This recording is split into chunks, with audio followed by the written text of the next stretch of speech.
Good evening, everyone. Welcome to our UC Riverside Homebuyer Workshop. My name is Jason Maida. It's great to be with you all this evening. Really excited to get a chance to bring this content to you.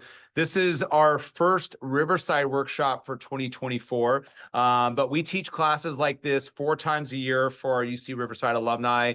And so if you have friends or family or coworkers thinking about home buying, think that they might get some good information out of a class like this, we'd encourage them to check out some of our upcoming classes for 2024. We love getting a chance to present this content to our local communities in California. I know many of you are not just necessarily in the Riverside County area, you're probably all over California, or maybe all across the country for that matter.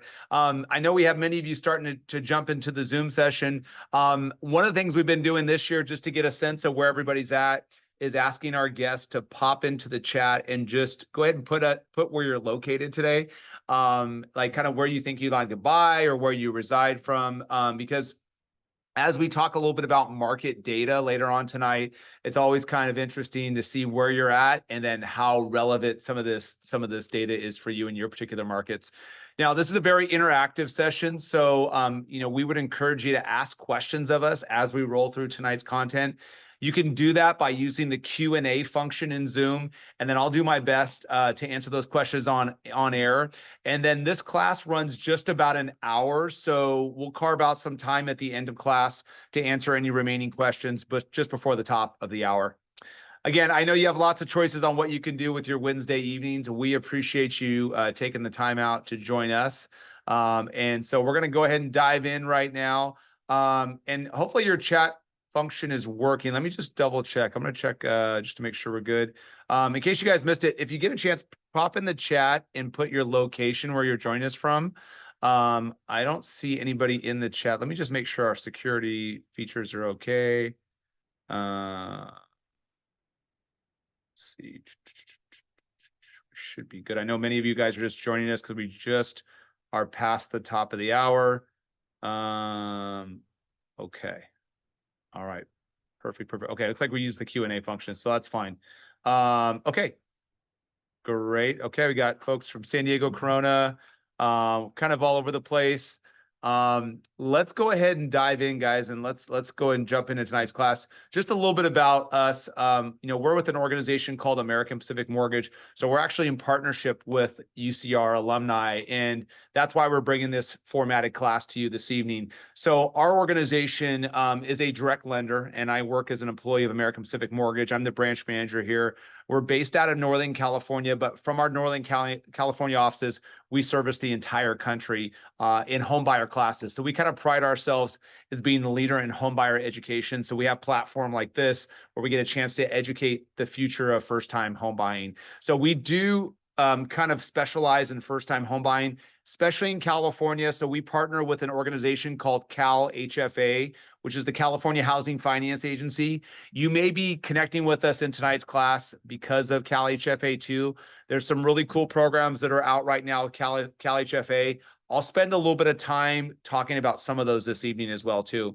But as we look at tonight's talking points, we're going to look at a variety of different things, including the housing market, talk a little bit about interest rates, where they're at today, where do we think they're going. We'll give you some recommendations around credit, kind of some tips and some resources with credit. Talk a little bit about student loans, how they can impact your qualifying. We'll look at a variety of different loan programs, the documentation that we'll generally need for our home buying journey. And we will talk about first-time buyer assistance programs offered in the state of California. Now, if you're joining us outside of California, there are other programs available in other states. I know we don't have many of you that will probably be from out of state, but if you are, let's get connected after tonight's class. We'll talk about some of those first-time buyer programs that are available to you. And then finally, we'll talk a little bit about the buying process. So after tonight's class, you may say, hey, you know what? I think I want to learn a little bit more about what my options could look like, and I want to get on that path towards homeownership. We're going to walk you through what that process will look like and take you through the various milestones of home buying, okay? So that's what tonight's class is going to look like. Let's talk and kind of maybe dive, I guess, in first of all by talking a little bit about what does buying look like in terms of does it make sense for us, right? For some of us, we're in the right financial position that, we can dive right in and we're ready to go with home buying. For others, it might be a few years down the road. So classes like this can help you prepare for home ownership. And so when we think about home buying, there's a variety of different benefits that come along with owning a home. First of all, you create stability with your housing budget. So you don't have to worry about like your rent increasing when you decide to renew your lease or finding the next apartment or condo or whatever the case may be for your rental situation. This is an asset. So what that does, that or what that means, that asset should appreciate over time, right? So as that home goes up in value, we decrease our balance. The difference between those numbers is called equity. And equity is an opportunity to create wealth for yourself and to be able to carry that wealth for other generations of your family. And finally, there still is some tax benefits that come along with owning a home. So thinking about home ownership is really the right thing, or maybe the next step in your financial journey. And when we kind of build our plan, if you will, for home buying as a team, we always like to kind of first start off by looking at the budgeting. And so in our class now, we're going to kind of talk a little bit about or take you through a budgeting calculator to help you learn a little bit more about like what should we be thinking about when it comes to home buying when we compare our current rental budget versus what it could look like if I decided to buy a home. So when I think about home ownership versus renting, it's not what I would say an apples to apples comparison. It's completely different because there's a lot of great things that go into ownership that you don't get out of renting. So let's use this calculator tool to kind of think more about what that might look like for us. We're going to go ahead and just go through kind of a what if version or a mock version of what something could look like. Now, all the tools that we share with you this evening, we're going to send out to you via email tomorrow. In fact, tonight's session is all being recorded, so we'll have it up on our YouTube channel probably tomorrow morning, but you're also going to get all the presentation materials. So if you want to share that with your friends and family, we'd encourage you to do so. But things like this calculator, which we're going to run through now, will all be available to you within that presentation. So let's talk about let's kind of go through the exercise of this calculator. So let's make an assumption that we're paying, let's say, $2,500 a month in rent, okay? And we're gonna look at with our renter situation is that we also have renter's insurance. We have an expectation that our rent will probably increase about 5% on an annualized basis. I realize that'll look a little bit different for wherever we're joining us in tonight's class. And then from a home purchase perspective, we made the assumption that we're going to buy a $600,000 house. We have a minimum down payment of 3% of our sales price. Now, we're going to learn about programs in just a bit, but we'll kind of just walk through this exercise of homeownership being a minimum down payment of 3% for a first-time buyer. We have property taxes, which are usually calculated as a baseline number of 1.25% of my purchase price. We have homeowners insurance to insure my house against various perils like theft, vandalism, fire, things like that. We'll factor that into homeowners insurance. We have maintenance costs, and then we have loan information. So generally speaking, as a first-time buyer, we're going to be looking at a loan term of 30-year fixed terms. So that means my loan is fixed for the duration of the 30 years. We have the interest rate. We put in kind of as a starting rate here of 6.5%. We'll talk more about where rates are at in just a minute. We have origination charges. So that's what a lender is going to charge you for your cost of your financing. Now, one of the cool things with the UC Riverside Alumni Partnership is we actually discount our services by $750 through our partnership. So if you decide to get on the path towards homeownership, you buy a house with us, we actually reduce those costs. And then we have discount points. We'll talk more about discount points in a bit, but I'll just kind of give you a little bit of an insight. So discount points are where, as a buyer, I decide to pay additional expenses out of pocket that will help reduce my interest rate. Generally, 1 point is the equivalent of 1% of my loan amount, which will generally bring down my rate about 0.25%. So using this 6.5 rate, if I decide to pay 1% or 1 point, that would probably bring down my rate about to like 6.25%. Okay. And then we have other settlement services. Those are going to be inside of what we call closing costs, title, escrow fees, transfer charges. That might be a little bit of a low number. We might want to say that number is like $6,000. We generally recommend that you budget 2 to 3% of your purchase price for overall closing costs. And we're going to talk about that in kind of our asset section of tonight's class. And then finally, the other assumptions we make is that our home will appreciate hopefully by 4% on an annual basis, that will be in the house for the next 7 years. that eventually we'll sell the home. Those are the selling cost of my home. We have state and federal tax rates, and finally the savings rate of 3%. So what our calculator comes back to us is say, okay, if we're going to decide to rent for the next 7 years, this is what's going to look like versus if we decide to buy for the next 7 years. And so I think, from a budgetary perspective, if we compare the monthly payments, renting, we're clearly going to have a lower monthly rent. So it's about 2,500, right? We know that, but we expect it to go up 5% every year. Compared to owning a home, that ownership is about almost double what I'm paying in rent. However, over the course of the next 7 years, my buying opportunity is about $47,000 in improved financial gain versus deciding to rent over the next 7 years. So that's where the area of opportunity is. How do I get to that number? Well, that's going to be attributed to appreciation in my home and some of the tax benefits that come along with owning a home. So clearly, when we look at ownership, now it's going to be stepping up our budget on a monthly basis. But the trade-off and the kind of the bet that we're making is that we'll have an asset that ultimately will appreciate over time. And real estate cycles, just like everything does with interest rates and as it relates to the housing market. But the long-term bet with home ownership is that home will hopefully appreciate over time. So as we kind of transition out of our budget, now let's talk a little bit about the housing market. We're going to look specifically at the Riverside housing market. And like I tell other classes that we get a chance to meet with over the course of the year, this market, like right now in Riverside County, so we'll just say generally Southern California markets, is very similar to what we see across other parts of the state and the country. Kind of a flat market right now, to slightly going up. Part of what's driving that right now is that there's just not a lot of inventory on the market for buyers to choose from. You can see the Riverside market, as of February, this chart is dated as of February. The sales prices have gone up slightly. What we'll probably see in the spring and summer buying months, and I think yesterday was the first day of spring. So we'll probably see, as the warmer months come online, we'll start to see more inventory available for buyers. We're expecting about a 10% lift in inventory that's available. So that's an encouraging sign. And the hope is that interest rates will cooperate. So we'll talk a little bit about that in just a second. I think as we fast forward into the housing market, I think there's still going to be some challenges for us in terms of availability of homes. As rates start to decrease, which they will, as we probably get past the midpoint of this year, that will increase demand. But if we only have a select or a limited amount of supply, we all know what that's going to happen, right? We're going to start seeing prices push up a little further. So my expectation is that we'll probably see higher prices in the second half of this year. Now, some of this is all seasonality too.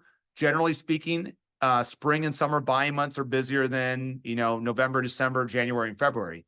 Those are usually our slower winter months. But this market's a little bit different. There's a lot of pent-up demand in the markets. I think over the last 1.5 to 2 years, we've seen a lot of buyers forced to be on the sidelines. And it's a lot of attributed to what's going on with interest rates. And so as we look at this chart, interest rates kind of show you a glimpse over the last 12 months and kind of what's been going on in interest rates, which is, really kind of wild roller coaster. You can see the blue line represents our 30-year fixed mortgage. We're not going to pay too much attention to the green line because that's the 15-year fixed. That too has seen increases. But as we look at interest rates today, and we'll have some improvement tomorrow for sure, rates will probably be right around the 6.75% mark tomorrow. But if we flash back to October of 23, rates hit 8%. I can tell you where I was on October 21st when we hit 8%. That was obviously a concerning day because at the end of the day, interest rates change buyer behaviors, but they change buyer affordability, right? And so that really kind of sent some shockwaves to the market. Now we've hit that peak, but we've steadily dropped and we've kind of had some bumps along the way.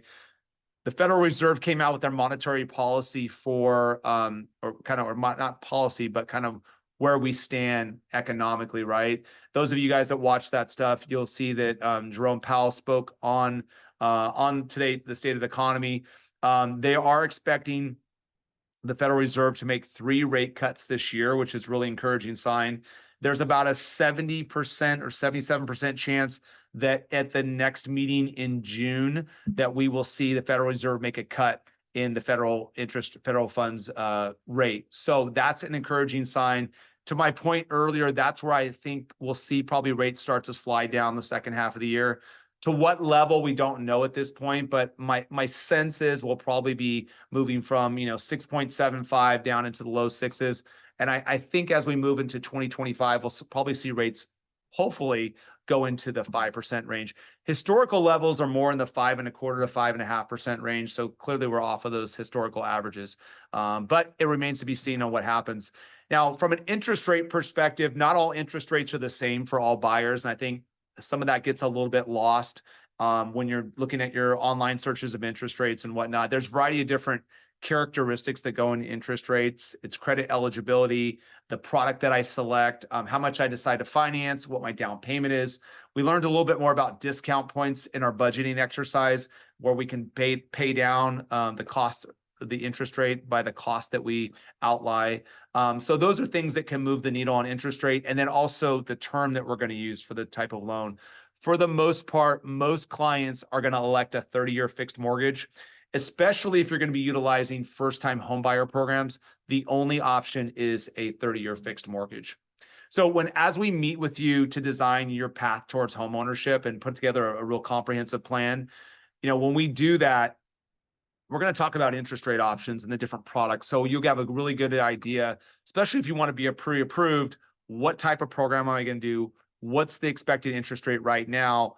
And how will that look as I go through my home search? So from a credit perspective, that's one of the big impactful items for us as home buyers. There's usually two challenges for us as prospective home buyers. It could be around the credit space because maybe I'm a little overextended or I've had past challenges, or it's just savings because I haven't got a chance to put enough away to help, provide enough for my assets or my down payment, or my assets for down payment or closing costs. We'll learn a little bit more about assets and savings a little bit later in tonight's class, but let's talk a little bit about credit. And I think it's helpful to understand as a buyer that there are different models to credit scoring. And for many of you that use monitoring tools like Credit Karma, for example, or some of the agency tools like TransUnion, Experian, and Equifax, those tools are great, but they're using a credit card model, so it's not necessarily the reflection of a mortgage model. Let's take a look at what the mortgage model looks like. And here's kind of the score calculation. So the weighting looks like this. So 15% is going to be how long have I had credit. So the more mature my credit file is, the higher my credit score could potentially be. 20% is going to be how much new credit am I trying to bring online or apply for. Those applications will generally produce hard inquiries. Hard inquiries can impact your credit score.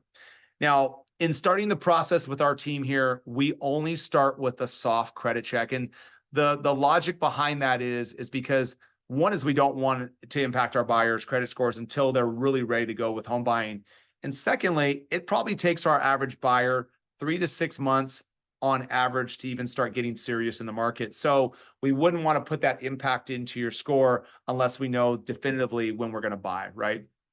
So that's 20% of the weighting. 30% is going to be credit utilization. And credit utilization, we're looking at revolving accounts. We're looking at revolving credit balances versus our credit limits. And the rule of thumb to optimize my credit score is I need my utilization to be below 10%. So what does that mean? Well, if I look at my credit cards in total, if I have $10,000 in limits, my balances need to be below $1,000 in order to maximize my credit score. Now, maybe I've made some major purchases recently. I booked a trip, or maybe I'm still paying off my holiday expenses and my utilization is rising up and it's a little bit higher. Maybe it's 80 or 90% utilization. We see a lot of that right now, especially we're still kind of in the earlier parts of 2024. We would kind of coach through bringing that credit balance down at least to 50% utilization or lower, because that's your next step. So if I'm at 80 to 90% utilization, let's get that to like 50% utilization, should give us an uptick in credit score. And then we want to kind of work towards 10% utilization. Now, let me give you a kind of a tip, if you will, on managing utilization. So tonight, if you have some extra time and you want to kind of look at one of your credit card accounts, pull out one of the most recent statements. There's two key dates to those statements. There's a due date for your credit card, and there's also a billing cycle date. or a statement date. The statement or billing cycle date is the date at which the credit card issuer sends out all your account information to the agencies. The due date is when you have to make your payment, right? If you're past the due date, then you have a late charge, so on and so forth. The statement date is the date that the credit card issuer posts all the information out to agencies. And why that's really important is because when you have your credit run, that is the last reporting information that goes out to the agency. So even even though I might be paying off my balance on the due date or paying a major amount down, I don't get the impact to my credit score because it's after my statement date. So my tip for our audience tonight would be look at those credit card statements, try to pay off or pay down your credit cards before the statement date, which will help give you that lower balance and improve utilization. Because utilization for most of our clients is probably the biggest area of opportunity when it comes to credit scores. And then finally, 35% is going to be payment history. So when we think about payment history, that's going to be, am I making on-time payments or not? If I am late, they'll be rated as 30, 60, and 90-day plus delinquencies. Okay, once they go past 90, then it's kind of more severe. Obviously, we don't want to have any late payments. If I've had late challenges, then in the most recent 12 to 24 months from the date of the event, that's going to be the biggest impact to my credit score. Now, every loan program has a minimum credit score, and you can see those on screen here. So we'll talk more specifically about loan programs in just a minute, but that's kind of an idea of what the minimum credit scores look like. And then account closure, we're going to kind of look a little bit to the lower part of the presentation. The account closure, it can impact your score. And so what we mean by that is if you decide to close out a revolving account like an old credit card, you want to be careful with that because when you close out an account, what it can do is it can actually take away from the established history you have on your credit bureau. So here's an example. If I have a credit card that's been around since 2010, I close it out, all the last 14 years of history gets pulled out of the credit model. What also could also impact you is you also lose another credit limit on your credit utilization for revolving debt. So we really want to be careful with that. And then from a qualifying perspective, as a lender, we always look at your middle score of all three agencies. So the three agencies we all know are Equifax, Experian, and TransUnion. So if my highest score is 760, my middle score is 740, my lowest score is 720, we'll take the 740 credit score from a qualifying perspective. Now, if I apply with my partner and my partner's 720, 700, 680, we take the lowest middle score between myself and my partner. So in this example, that would be 700. So that's really important to understand because that lower 700 credit score could impact my interest rate, my mortgage insurance, and possibly my product offering. If we've had some past challenges on our credit, here's kind of a matrix that outlines for you how long those negative items will remain with you on your credit, okay? So things like hard inquiries will be with you for 2 years. The most recent 12 to 24 months from the date of the event will be the biggest impact to your credit score. Now we have a little bit of a statement down here. We're still waiting for this to appear on credit bureaus. We've said early of 2023, we were told there's some legislation that's going to remove medical collections from your credit report. I looked at some reports today, still has medical collections on it. So that's kind of more of a TBD situation, but we'll kind of keep our audience up to date when we see that actually policy in play with the bureaus. So student loans come into play for first-time buyers when it comes to budgeting because federal student loan debt is back in repayment, as we all know. I do know there's also cancellation of debt that's active. Hopefully, some of you on tonight's session have got a chance to have some cancellation of debt. You also have like forgivable options where if you're a public employee or work for a nonprofit, there's opportunities to cancel debt. But if there's an existing balance today, we still have to count a minimum payment from a qualifying perspective. So there's a couple ways we can look at it. So if you're on an income-based repayment amount, we'll use the income-based repayment payment for qualifying. So for example, if I have $75,000 in student loan debt, my income-based repayment is $250. That's what we're going to use from a qualifying perspective. And then if you're not in repayment, so let's say you're in forbearance or you're in deferment because you're back in school, there still is a minimum payment that's required to count in your budgeting for home buying. So if I elect to have a conventional loan, we automatically use 1% of the balance. If it's FHA, it's 0.5% of the aggregate balance. It's it's more favorable for a buyer to have an income-based repayment amount because that generally would be the lowest payment that we can use for qualifying. Okay, I know I've given you a lot of information so far. Before we get into our loan program section, I want to just check in with our team tonight. Any questions so far from the audience that we can help answer?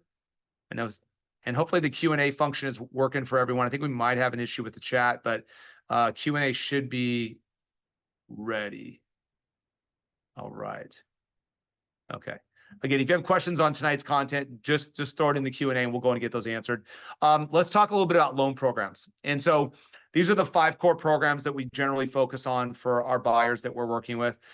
We're going to spend most of our time tonight talking about conventional and FHA products, and we'll be walking through some mortgage insurance scenarios for you in tonight's presentation. So let's talk first about conventional loans. When we look at conventional loans, we're thinking about Fannie Mae, Freddie Mac type loans. Those loans account for about 70% of all originations across the country. The minimum credit score for a conventional loan is 620. For our majority of our areas, including Riverside and San Bernardino County, the maximum loan limit is 766,550. That's called the conforming limit. There are areas across California that are called high cost of living markets, where we can go up as high as 1.149 million in loan amount. A good example of that is Orange County, LA County. If you're up north, some of the Bay Area markets. Conventional loans allow for as minimum as low as a 3% down payment threshold for first-time buyers. Okay. Now, FHA products are not just for first-time buyers. They can be for second and third-time buyers. Minimum down payment of 3.5%. Much more flexibility in an FHA loan product versus conventional. We go all the way down to a 580 credit score. If we've had past challenges like late payments, maybe we've had some problems with a past mortgage, FHA will have a little more leniency there. And then we have the VA loan product. That's for our veterans product, for our veterans that have served and have eligibility under the VA product. What's great about the VA home loan, 0 down payment option, makes it more affordable for veterans. Also, there's a lot more leniency in the guidelines to help the veterans with home ownership. Minimum credit score on the VA loan is a 620 credit score. Then we have clients that may need a rural loan product, and that's called the USDA loan product. So if you're looking to buy in kind of more of the outer skirts areas, more rural areas, you can purchase with 0 down. But there's 2 big requirements with USDA. USDA requires the geography to be in a designated rural area, and we can talk more about that offline if you're interested in that product. But there's also income requirements based upon your household size. With the USDA product, generally speaking, the minimum credit score is 620. And then finally, there's the jumbo loan product. Those are for clients that need to purchase at a little bit of a higher level. So maybe that's beyond the 766 loan level. It does require a higher down payment. So it's usually 10 to 15% down payment. With jumbo loans, there also are higher credit score requirements, usually 680 and above. And there's also asset requirements, which generally speaking, when I purchase a home, I need to save up money for my down payment and my closing costs. Well, in addition to that, when I use a jumbo product, I need to save for a section called reserves. And reserves are the equivalent of 12 months of my monthly payment that I have in remaining assets once I've contributed my down payment and closing costs for my home purchase. You know, jumbo loans for first-time buyers is probably more in the 1% population of our clients. For the most part, 80% of our clients will probably be looking at more on the conventional, the FHA side of things. Okay. But there's a variety of different products based upon your needs to look at. And each one of those products have various characteristics that are going to support you in home ownership. All right. I think we had a question in the chat. Let me repeat what I'm going to flash back to credit for a second. I had a question in the chat. I think it's good for the audience to hear this. That is, the question was around how we look at credit scores applying with a spouse. So what I say with that is we look at the lowest the lowest middle score between both applicants. So if my middle score is 720, but my spouse's score is 700, the 700 score is what we're going to use to qualify for our loan product. Could be the mortgage insurance, and of course for the interest rate. Okay, so let's dive into PMI. And many of you have heard about PMI. PMI is private mortgage insurance. That comes into play when we put less than 20% down to purchase our home. And I think it's important to kind of look at conventional loans versus FHA loans, what that looks like differently between the two products. So conventional loans, we've learned a little bit about the conventional loan. Let's talk about what the payment options look like for PMI. So there's a few different ways that you can pay PMI. PMI, again, stands for private mortgage insurance. And the options include you can pay it monthly. You can split the premium up between a monthly cost and an upfront cost. Doesn't happen a lot in that scenario. Single premium allows you to pay for it totally upfront. Don't do that option a lot either. And then finally, lender paid mortgage insurance. And lender paid mortgage insurance has the lender elevate the interest rate and take the margin of the interest rate to buy out the MI. And honestly, that's not a recommended option from my perspective either. Most clients are going to do the monthly MI because it has a cancellation option on a conventional loan, so that when I have 2 years in my home and 22% equity, I can apply to have the mortgage insurance canceled. Now, mortgage insurance is not a one size fits all for conventional clients. There's a variety of different characteristics that go into PMI. And if you've started your home search on Redfin or Zillow and you've used their calculators, the numbers that I share with you this evening probably look a little bit different because they're not calibrated to some of these characteristics like credit score, down payment, how much I finance. All those things are not in their calculators. So that's important to understand that because PMI, especially on a conventional loan, may not be as expensive as you were thinking. Now, I mentioned to you about the cancellation option on PMI, and that's really important. It's 2 years in the home and 22% equity, and then I can apply to have my mortgage insurance canceled. Here's what PMI looks like on a conventional loan. So if I financed $450,000, I had a credit score of 740, and I was putting 3% down, my PMI is about $183 a month. Now, if my credit score is higher than 740, let's say it's 800, that mortgage insurance might drop by even $20 or $30 a month. Okay. Now, the more I put down, the higher my credit score is, the lower that mortgage insurance premium will be. When you look at mortgage insurance, what mortgage insurance is basically an insurance to protect the lender against default. So the less you're putting down, the lower your credit score is. Theoretically, it's a higher risk loan. So that's why it's requiring a higher premium paid for you by you, the borrower. Now, the other side of it is the FHA loan. FHA is a government insured loan, but the insurance is still paid for by the borrower. And there's two forms of mortgage insurance. There's monthly mortgage insurance. There's also upfront mortgage insurance. The monthly mortgage insurance is 0.55% of your loan amount. The upfront is 1.75% of our loan amount. And that could be it's more, I guess the FHA product is one that can be a great option for first-time buyers.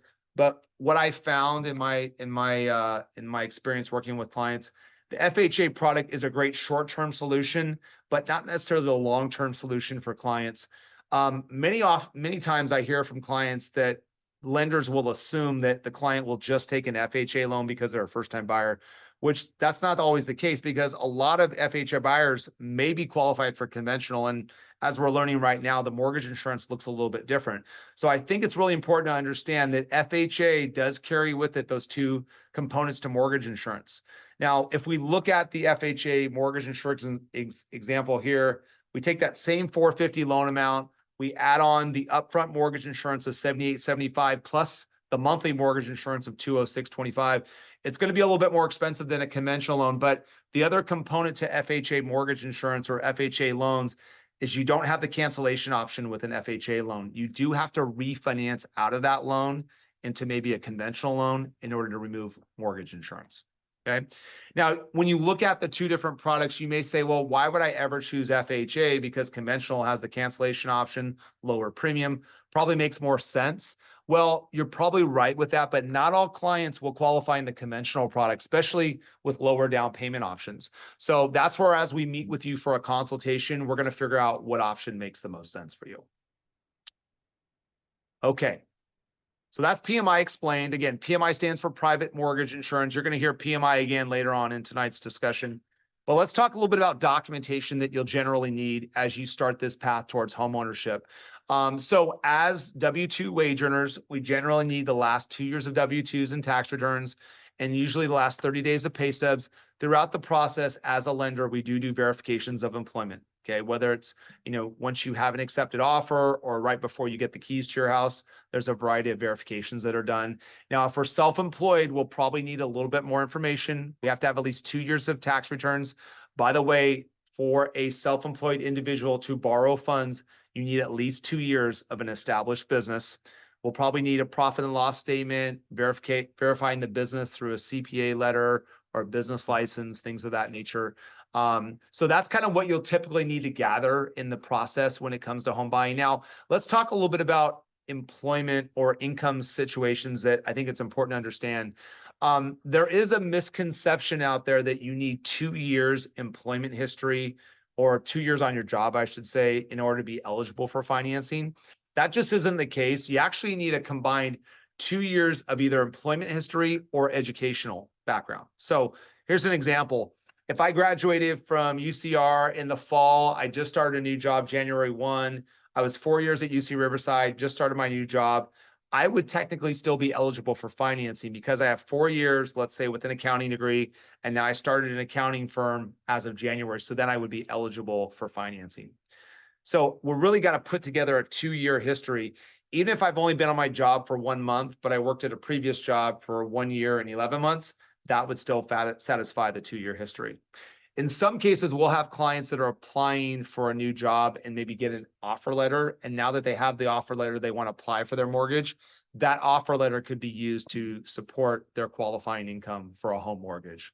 So there's a variety of different ways that we can look at that. Now, the 2-year history gets a little bit trickier, I guess, if you will, when it comes to clients that have multiple sources of employment. For example, sometimes in the medical field, we'll have clients that work for multiple clinics, or dentistry. We see maybe a hygienist that works for 2 dental locations.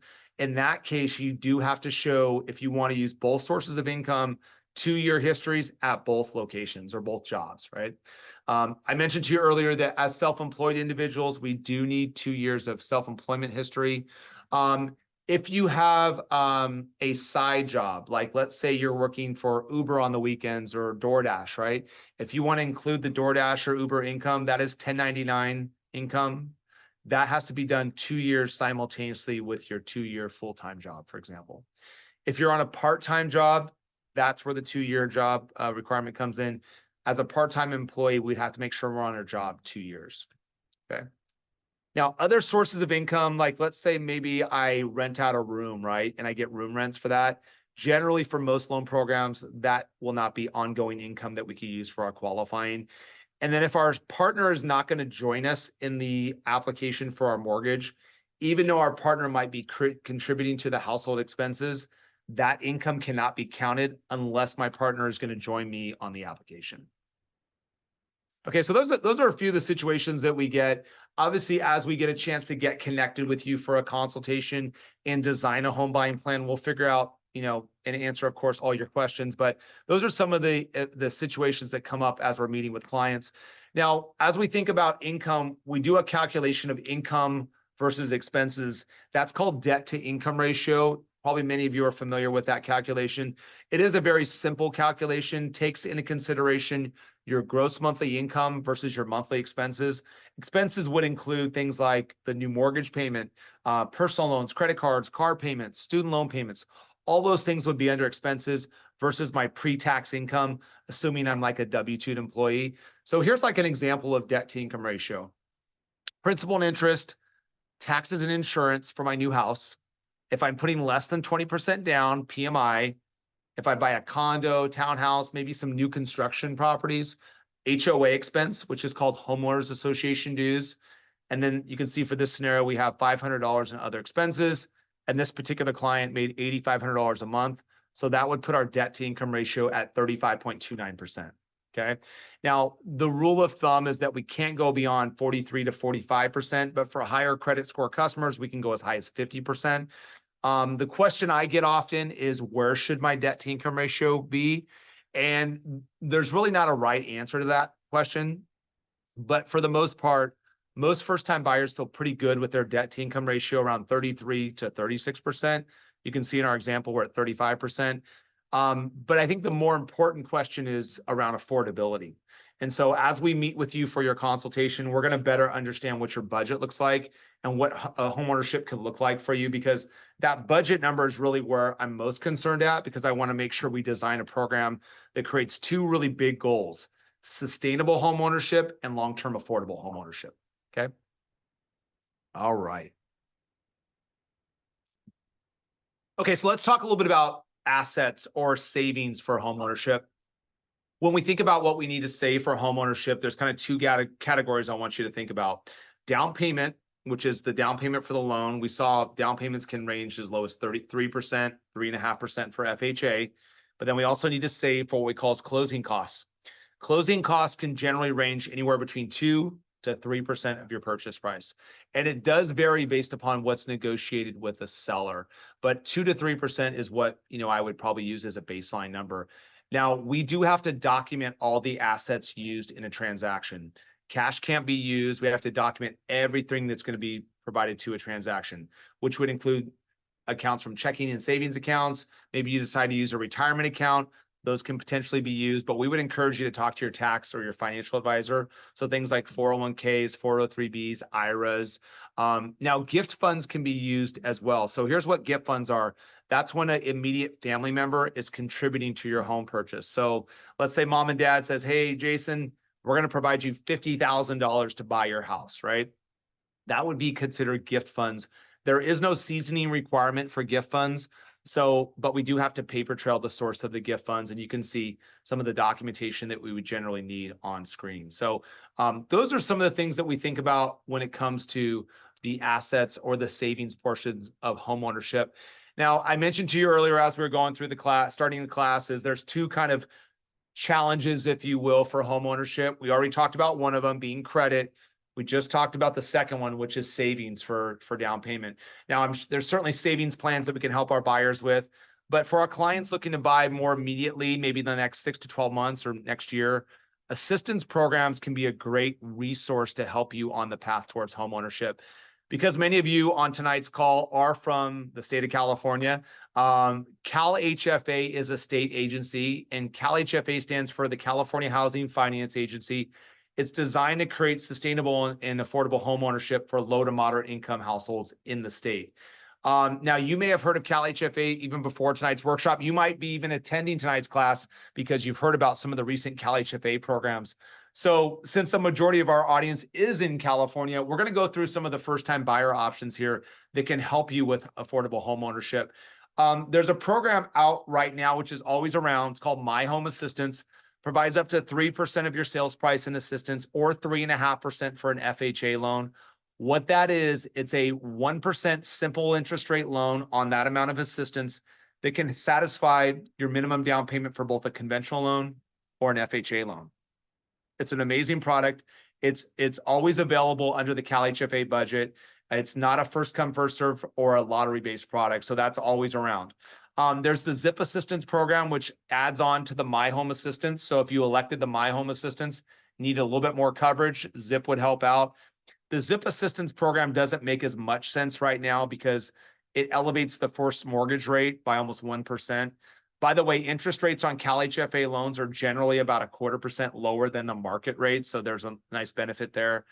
And many of you might have heard about this program because it's been all across the news. It's all been in social media. And as one of the preferred lenders for CalHFA and the #1 provider of CalHFA products in the state with our team, that's the Dream for All program that we've been spending a lot of time working with clients on. What Dream for All is, it's a program that provides up to 20% of your sales price in assistance or $150,000. Why it's getting so much attention right now is because next month, from April 3rd to April 29th, there's a registration for this program. It is a lottery-based program. And with that program, if you're selected, which by the way, there's about a 9% probability of selection, you will be able to have that assistance to be able to help you in homeownership.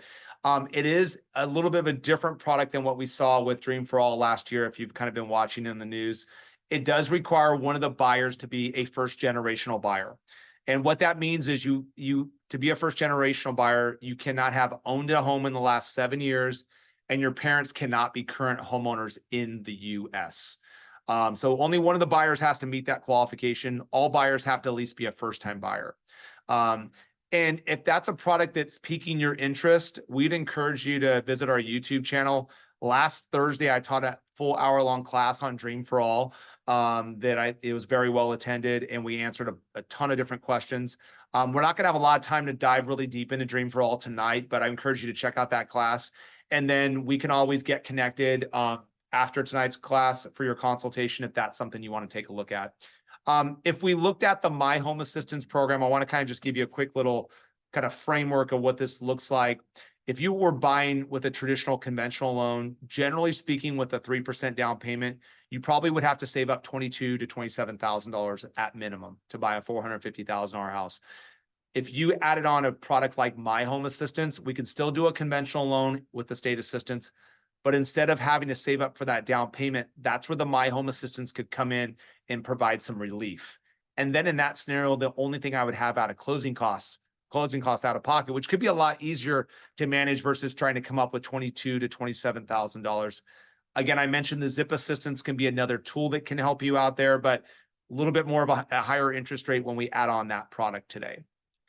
Here's some of the eligibility requirements for the standard CalHFA products. So for the FHA product, it's a minimum credit score of 640. For the conventional product, it's 680. There are some clients that will qualify as low income housing for conventional loans. Those are clients that make less than 80% of the median income.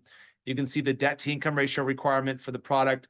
There are income qualifications, which we'll talk about in just a second, but the income qualifications are based upon applicant, not the total household income. And that's really important. And what that means is if I make, let's say, $100,000 a year, my spouse makes $100,000 a year, combined, maybe we exceed the income limits, maybe I can apply in just my name. That's the only income that gets counted towards those income limits. And a first-time buyer is someone that hasn't owned in the last 3 years. Okay, so I may have owned a home in 2010, and now I have rented for the last 3 years. I would still be considered a first-time buyer. Maybe not a first-generational buyer, but a first-time buyer. And these products are eligible for single-family homes, new construction, townhomes, some below-market home communities, and manufactured homes on a case-by-case basis if it's on land that is owned. Okay. Here's some of the income limits for the program. So here we have the My Home Assistance income limits for the Southern California markets. And then we have for the Dream for All program. So these are, the Dream for All is about 120% of the median income, whereas My Home is about 150% of the median income. For the state of California, as compared to other states, our income limits are very generous here, very lenient. And the Dream for All program has some different changes to it from last year. So like I said, if you were kind of looking at phase 1 of Dream for All, phase 2 looks a little bit different. But if it's something that piques your interest, we'd love to get connected with you after tonight's session, just to see if that's a product that you'd like to be set up with. Again, Dream for All product is a lottery-based program. Registration goes from April 3rd to April 29th. If you are selected for Dream for All, lottery notifications will go out probably by the middle of May. And then if selected, you have 90 days to go find a home using the Dream for All product. All right. Again, I have more information on that product available on our YouTube channel, so you can check that out. I'll give you all the information on that later. Let's talk about the buying process. So as we get towards the latter stages of tonight's class, and maybe you're thinking more about home ownership now and you want to get on that path towards home ownership, I think it's important to understand what does that look like for us. So the first thing we would do is think about getting connected with us for a consultation. Consultation's like a 30-minute review session with us to put together a plan. And then the output of that plan is to issue what we call is a pre-approval. And a pre-approval, it shows you kind of what you're qualified for. So if you decide to go home shopping, you can present that pre-approval to a prospective seller. Now, the pre-approval is good for 60 days, but it can be recertified at any time. Like I mentioned earlier, a lot of our first-time buyers are on a kind of a longer cycle of buying a house. It could take them 6 to 12 months to even find a home, maybe even longer. We've had some clients have been shopping 2 and 3 years, so we totally understand that. Now, the house hunting phase is generally kind of the more enjoyable phase of the process. We would encourage you to get connected with a realtor to help show you local markets that work for you. We do have preferred realtors that we work with across the state, but your search will probably start online and then move to kind of in person as you go through. Let me answer a quick question on Dream for All, then we're going to talk about step 3 in the buying process. The question is, do I need to be a U.S. citizen to apply for Dream for All? The answer is no. It depends on your citizenship holding or your immigration status with the U.S., but you don't have to be a U.S. citizen to qualify for that program. However, one of you, if you apply individually, you have to be a resident of California, or your partner would have to be a resident of California. One of the buyers has to be. Okay, good question there. Okay, step 3 in the process comes with an accepted offer with the seller. So step 2 is I'm home searching. I find a house I love. Let's say I present an offer to a seller. They accept my offer. Well, if that offer is accepted, that starts the escrow process. And usually from the acceptance of offer to when I get the keys to my house, it takes about 30 days. Within 24 hours of that acceptance, you're going to get a call from me congratulating you, saying, hey, great, nice job. Your offer is accepted, explain to you what next steps look like, and then schedule you for a follow-up consultation with me. And what a follow-up consultation is, it's a chance for us to go and do kind of a detailed review of your financing. Let's talk about interest rates, what they look like now, what's your out-of-pocket expense, do we want to elect to use some assistance programs? All that stuff gets covered in your follow-up consultation. We also start ordering the appraisal at step 3. Your realtor will help with inspections. And within 72 hours of your contract, you'll be receiving disclosures from us outlining all the things that we reviewed during your follow-up consultation. Now, one of your other action items in buying a house once that offer is accepted is what we call an earnest money deposit. And an earnest money deposit is usually 1 to 2% of your sales price. That money is delivered to an escrow team within 2 to 3 days of your accepted offer, but it is held there in escrow while you go through the process. Now, those monies get counted towards your total out-of-pocket expense, but it is a financial investment that you'll make initially as part of the process. During the process of buying your house, there is a contingency period, which allows you in usually the first 14 to 17 days of your contract to do your due diligence on the home. That includes getting the house appraised, get inspections done of your home, and get your loan approved. Because you want to do some homework on the house to make sure it's still a really good fit for you. You may love it, you may have the location, the school district, all that stuff, but we want to make sure the house is worth what you're buying it for. We want to make sure there's no inspections that turn up issues for the house. And finally, we want to make sure that your loan gets approved, okay? So that happens in the contingency period. Step 4 is going to be processing and underwriting of your loan. That's where our team is verifying documentation. We'll probably have your interest rate locked in by that time. There's some strategy to that, but ultimately by step 4, we should be locked in. And then we'll submit everything to an underwriter who reviews your loan information. The loan approval would then be issued at step 5. And that also takes you almost 3/4 of the way through the buying process. At that time, if you feel satisfied with your inspections, your loan approval is delivered, you have your appraisal back, then you can remove your contingency. That gives a sign to the seller that you've done your checks and balances, everything looks good, and you're going to kind of move to the next or final phase of the process. We'll also provide to you a final closing disclosure at that time. It gives you a 3-day cooling off period before we move to step 6, which is kind of the in-person phase of the process, because everything is done electronically up to this point. At the closing of the loan, that's when you sign final documents in person with the public notary. Any funds that you're contributing to the purchase are all wired in at that time. And then as a lender, we'll complete a final audit and then wire in the funds of our loan. And then those funds get balanced by an escrow team here in California. If everything checks off and everything balances, then they'll record documents with the local county recorder's office. They record a grant deed to transfer ownership. They also record a deed, which is your loan agreement to repay the loan. After those confirmations are all received, then I get to make my most enjoyable call of the day. That's to call you and say, congratulations, you're now a homeowner. And it's a big deal. In case I haven't said it earlier in tonight's class, it's going to be one of the biggest kind of investments or financial decisions you make. And it's a big celebratory moment once we get to step 6. So as we kind of wrap up tonight's class and think more about what does it look like moving forward, I want to give you some information on what you too can do if you decide that you want to build a plan and get on that steps or get on that path towards homeownership. Here's what it looks like. From tonight's class, if you want to sign up for a consultation with us, you would first start by completing an online application. So really non-obligation application. We do a soft credit check. and then you upload proof of income and assets, and then we schedule a 30-minute session together to kind of review some options for you. And again, whether you're going to buy next month, next year, or maybe 3 years from now, this is kind of a strategic opportunity for us to get together, or kind of to strategize, I should say, on what home buying can look like for you and build a plan, right? Now, if you have some questions after tonight's class and you want to just check in with our team to go through a scenario, review credit, or a program that we discussed tonight, get connected with us for an introductory call. We want to make sure that we're a resource for you.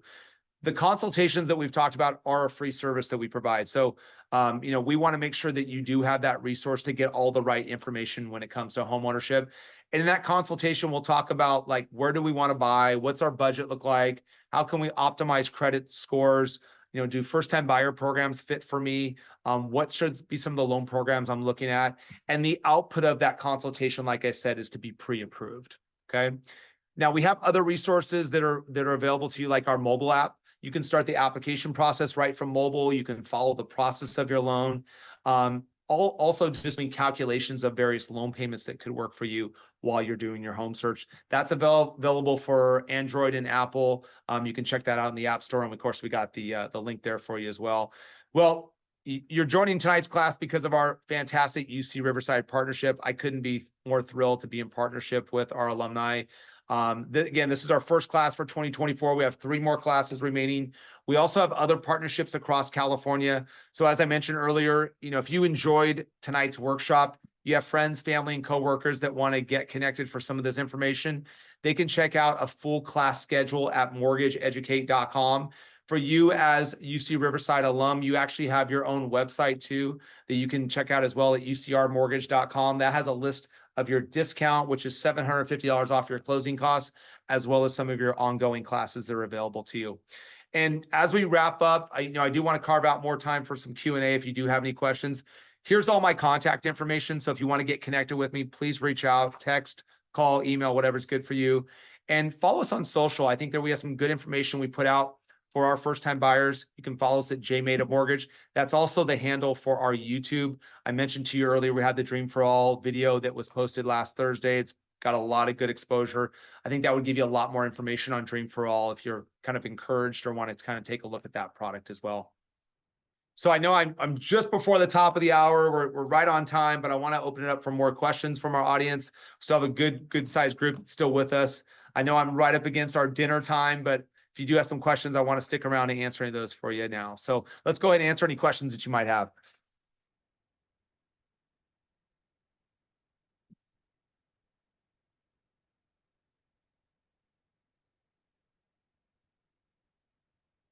Okay, so question is, if I'm a UCR alum, but I do not live in California, do you offer consultation services for those looking for a home outside the state? If not, can we recommend a consultation? So yes, we do. So we're a nationwide lender. I probably should have mentioned that. Should make the assumption all of us are in California, but yeah, we're a nationwide lender. I'm licensed in multiple states. So depending on what state you're in, we can service you. By the way, there are a variety of different first-time buyer programs by state. So, if you're in Arizona or Nevada or Texas, whatever, there's going to be various agencies like CalHFA in your state. Let's connect offline and we can kind of get you equipped with some of those resources. And we do everything by video. I should probably mention that with our consultations because, in the day and age right now, everything is done by video or phone. So whether you're in Southern California, if you're in Denver, Colorado, or Atlanta, Georgia, everything is done by video. So you'll be meeting with us on video, which generally works best for most of our clients. Okay. Any other questions out there? Okay, there's another one popped in. Okay, so for the Dream for All program, can you apply in one jurisdiction county, or can I apply to counties to buy a home? I think what your question is, can you look at multiple counties with Dream for All? So here's the way Dream for All works. So you apply for the county you want to purchase in. The lottery that will transpire in the first week of May will be based upon where you reside. So with Dream for All, let's say, for example, you want to buy in LA County, right? Well, the income limit in LA County is 155,000. So your home buying plan that we put together for Dream for All and issue a pre-approval is going to be based upon the purchase area for LA County. Now, you may live in San Francisco County, but if you want to buy in LA County, that's what we budget the Dream for All selection off of.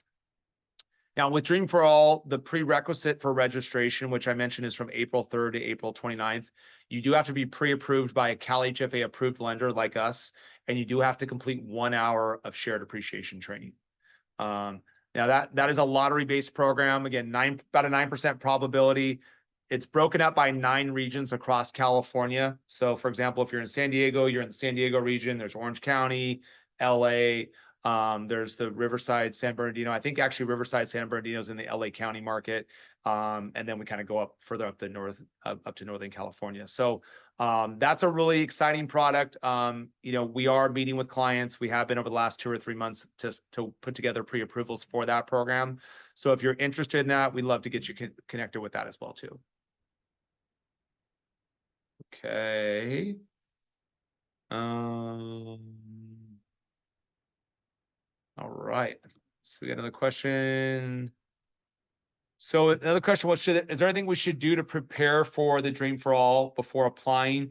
Yeah, I think just the big thing is let's get you pre-approved if you're not a pre-approved client of ours now, so you can use all the tools that we're sending out to apply for Dream for All. So there's the online application, uploading of income and asset documents, and then you'll schedule your Dream for All consultation with me.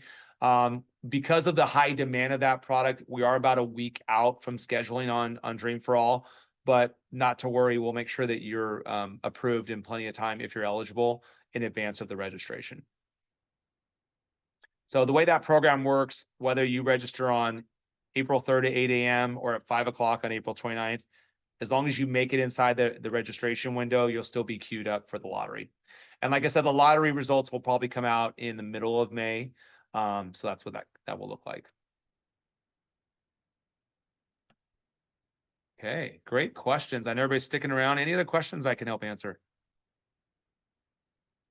There was a question in the chat that I don't know, I didn't get a chance to answer, but one of my colleagues did. And that is, are there any questions, are there any programs for refinancing with down payment assistance? So there really is. Refinancing would be a function of having enough equity to refinance in your home. So refinancing allows existing homeowners to reduce the cost of their interest rate if it makes sense. By taking advantage of equity, refinancing that balance to a lower rate, and ultimately accomplishing a lower monthly payment. Refinancing, as no surprise, hasn't been very popular in the last 1.5 years because of where interest rates are at. But as interest rates cycle down, especially for clients that have bought in the last 2 years, we'll probably see more refinancing come about. Hey. All right. Any other questions before we close out tonight's session? Okay. All right. Well, if something got missed tonight, you know where to get connected with us. I appreciate everyone for joining us tonight. Thanks so much for taking time out of your busy schedule to join us. I really do hope I get a chance to get connected with you. If you have any questions, you can reach out to us and check out again our full list of classes at mortgageeducate.com. Have a great night.